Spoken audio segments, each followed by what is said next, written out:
If you thought the master of camouflage was the color-changing chameleon, you're wrong. Another worthy competitor is rising from the depths of the ocean quite literally. The cuttlefish is a master of disguise in the ocean, using its abilities to blend in perfectly with sea structures. The cuttlefish can change its shape, color, size, and texture to mirror its surroundings. However, the chameleon can only change its color. You would be surprised by how common they are in the ocean, as you would find it extremely difficult to spot one. The cuttlefish can easily mimic seaweed and seagrass in a few seconds, as it lies in wait for unsuspecting prey. Its camouflage skills also prove to be a handy mechanism when it comes to hiding from larger predators, such as humans and whales. Of course, you might say, it is easy to mimic surroundings that the cuttlefish is quite familiar with, such as the ocean floor. This is known as adaptive camouflage, where the animal wielding it gradually understands its environment and replicates it with ease whenever needed. BBC's Richard Hammond also had the same skepticism that adaptive camouflage would not work in a new atmosphere.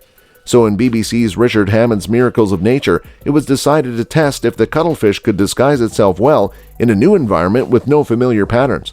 An underwater living room was set up with a wide variety of colors and designs to make it all the more challenging for the animal. The floor of the room had a checkerboard pattern with black and white squares alternating all over.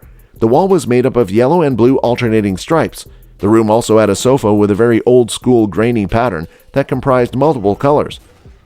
Apart from this, all the room had was a thin, tall lamp for lighting purposes. The room was fully submerged in water. A cuttlefish was released into the room. The marine animal was initially a pale yellowish color.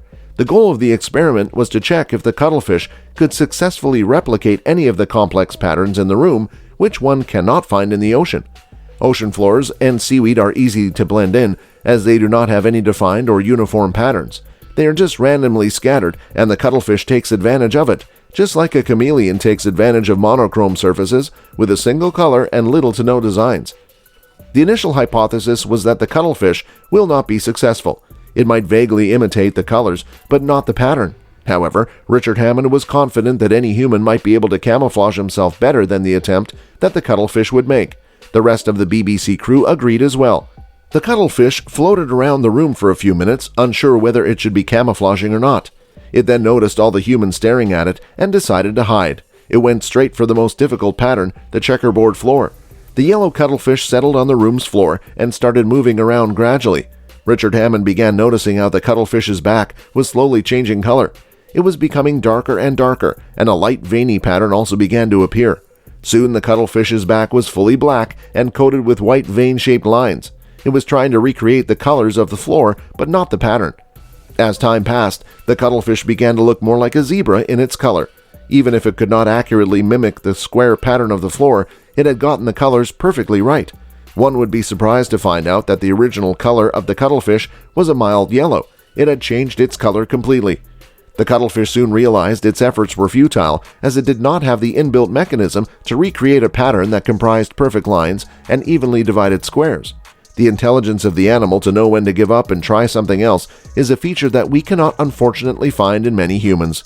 The cuttlefish then moved on to the sofa, which had a more random, colorful design with no fixed pattern or stripes. It ignored the yellow and blue striped walls, showing cognitive growth. The cuttlefish had understood that it would not be capable of mimicking uniform lines and boxes.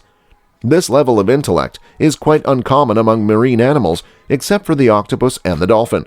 The cuttlefish rested on the sofa as it tried to observe its design. The sofa had a brownish base, to which the cuttlefish began to adapt.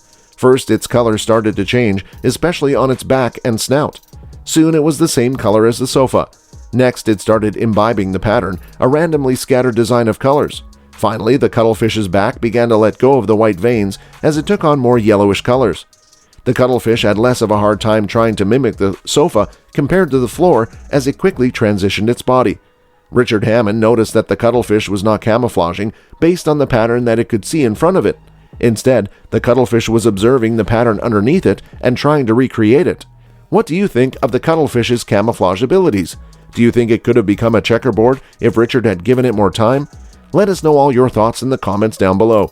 If you enjoyed watching the video, make sure to like and subscribe to Curiosity Lounge for more interesting videos. See you at the next one.